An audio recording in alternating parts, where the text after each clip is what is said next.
जय श्री कृष्ण दोस्तों अश्वत्थामा ने जब कर दिया ब्रह्मास्त्र का संधान और उस ब्रह्मास्त्र का तेज फैल गया जब दसों दिशाओं में, तब अर्जुन ने देखा कि भाई ये तो प्राणों पर संकट उपस्थित हो गया है। भयभीत हो गए अर्जुन।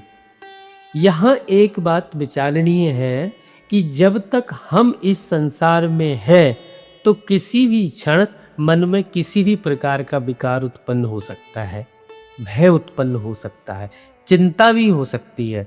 लेकिन एक बात है, जिसके जीवन में सत्विचार नहीं होगा, जिसके जीवन में सत्पुरुषों का संग नहीं होगा, जिसके जीवन में भक्ति भाव नहीं होगा, जिसके जीवन में प्रभु के चरणों की शरण नहीं होगी, वह क्या करेगा? वह जब विपदा देखेगा तो घबरा कर व्याकुल होकर गलत मार्ग पर चल देगा। और दोस्तों, जिसके जीवन में सत्संग होगा वह तो संभल जाएगा। प्राणों का संकट अश्वत्थामा पर ही आया और उस परम स्वार्थी ने नहीं सोचा कि ब्रह्मास्त्र का संधान कर दूंगा तो ये सारी सृष्टि पर संकट उपस्थित हो जाएगा। उसने केवल अपने प्राण की रक्षा करने के लिए छोड़ दिया ब्रह्मास्त्र।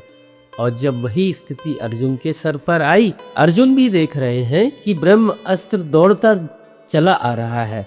अर्जुन भी भयभीत हो गए हैं, पर अर्जुन ने भयभीत होकर भगवान की ओर देखा। अर्जुन भगवान के सन्मुख है।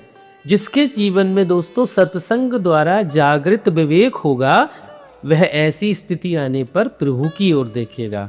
दोस्तों, प्रतिकूल परिस्थिति आने पर भी जो धर्म न छोड़े, भगवान उसके साथ में खड़े हैं। बड़े से बड़ी प्रतिकूलता उपस्थित हो जाने पर भी जो धर्म का मार्ग ना छोड़े, जो सत्य का मार्ग ना छोड़े, अंत में उसकी विजय होती है। कहते हैं ना कि सच्चाई परेशान हो सकती है पर परास्त नहीं हो सकती। परेशान तो पांडव बहुत हुए, पांडवों ने बहुत पीड़ा सही।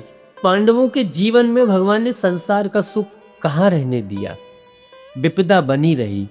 पर दोस्तों, उस विपदा में प्रभु का साथ भी बना रहा। विपदा तो बनी रही, कभी सुख के दिन आए ही नहीं। अरे धर्मराज युधिष्ठिर का वो इंद्रप्रस्थ का ऐश्वर्य दुर्योधन से देखा न गया तो छल बल करके सब हर लिया। फिर पांडव बन बन भटकते रहे। फिर ऐसा घोर युद्ध हुआ और अभी तो विजयश्री का उत्सव मनाया ही नहीं था। उससे पहले ही जिसके लिए युद्ध जीता था, उस संतान के लिए उस दुष्ट अश्वत्थामा ने उस संतान की हत्या कर दी। बताओ कहाँ सुख रहा पांडवों के जीवन में। लेकिन दोस्तों, पांडवों ने कभी एक क्षण के लिए भी धर्म नहीं छोड़ा। गुरुजन कहते हैं, धर्म रक्षति रक्षिता। परेशान तो होती है सच्चाई, लेकिन परास्त नहीं होती। हमको भी बस इसी कसौटी पर स्वयं को परखना है। कोई नहीं कहेगा दोस्तों कि दुख नहीं आएगा।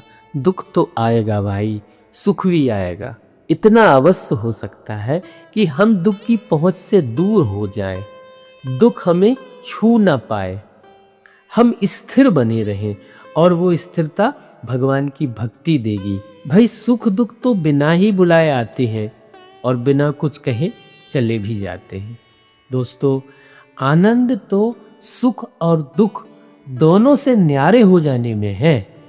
और ये आनंद अगर कोई प्रदान कर सकता है तो भगवान की भक्ति है।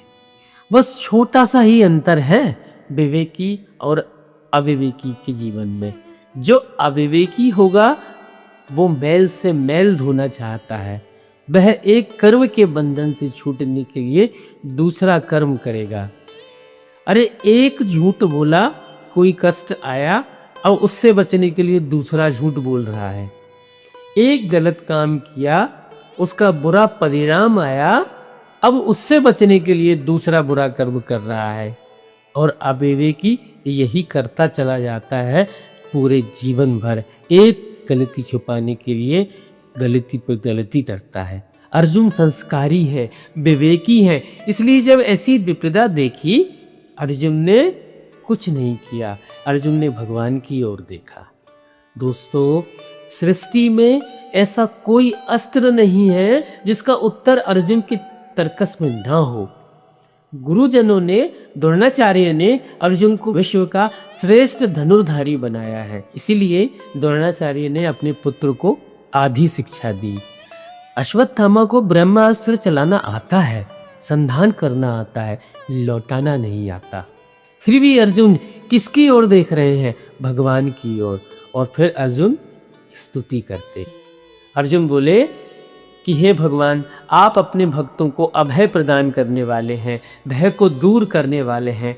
दोस्तों, जीव भयभीत किससे होता है? या तो माया से या काल से। इसी से ही तो भयभीत है सारे।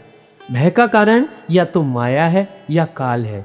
ऐश्वर्य मुझे मिलेगा कि नहीं, मुझे यह संपत्ति मिलेगी कि नहीं, ये माया है। और मिल जाए तो ये कहीं खो ना जाए, ये भय है, काल का भय है। तो माया और काल का ही तो भय है।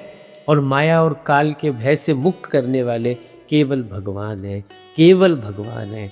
इसलिए अर्जुन यहाँ कह रहे हैं कि जीव को आवागमन के भय से मुक्त कराने वाले हे नाथ, केवल आप ही हैं। मैं आपकी शरण में आया हूँ, मेरी रक्षा करिए प्रभु। आप प्रकृति के स्वामी हैं। संत कहते हैं कि आप भयभीत हो जाओ, आप चिंतित हो जाओ, यह चिंता की बात नहीं है। संत कहते हैं कि पर संसार से आशा मत लगाना, कोई आपको छुड़ा लेगा, ये आशा अपने मन में मत रखना। अरे आ जाए कोई विपदा, भगवान का दरबार सबके लिए खुला है, सदा सर्वकाल खुला है। दोनों हाथ उठाकर और बस रख देना अपना मस्तक प्रभु के चरणों में। दोस्तों, मेरे लिए, आपके लिए, हम सब के लिए भगवान का दरबार सर्व समय सर्वकाल। हमको कोई मुहूर्त नहीं देखना है, तिथि वार नहीं विचारना है, और बीच में हमको किसी की सहायता की आवश्यकता नहीं है। भगवान आपके उतने ही हैं जितने मेरे या जितने किसी और के। सीधे जाना, भूल भटक मत जाना, सीधे प्रभु के पास जाना। प्रभु आपके हैं, आप प्रभु के हो। ईमानदारी रखना, ईमानदार निष्कपट होकर जाना। यहाँ अर्जुन भी यही बात कह रहे हैं कि हे प्रभु, जीव के कल्याण के लिए आपने ही धर्म का विधान किया है। क्या करना चाहिए, क्या नहीं करना चाहिए, शास्त्र की और गुरुजनों की आज्ञा में रहना चाहिए, तभी जीव का कल्याण होता है। अर्जुन कह रहे हैं कि जीव के कल्याण के लिए भगवान आपने धर्म का विधान किया है। शास्त्र में जो कहा है, शास्त्र की जो मर्यादा है, वो सिर का बोझ नहीं है, वो बंधन नहीं है। वो तो बंधन मुक्त कराने के लिए भगवान की व्यवस्था है, उसका आदर करिए। संत कहते हैं भाव की भक्ति कहते कहते कहीं भी मत चले जाना। जो यह समझता है कि भाई भगवान तो भाव के ही भूखे हैं, इसलिए हमको तो भाई किसी से कुछ पूछने की अब आवश्यकता ही नहीं है। भाई जिसको भाव की प्राप्ति हो जाती है, उसको कभी नहीं लगता कि मेरे पास कोई भाव जैसी चीज है, उसको नहीं लगता। प्रेमी को कभी नहीं लगता है कि मैं प्रेम करता हूँ। और जब भगवान से प्रेम होता है तो भगवान की बात में भी प्रेम होता है।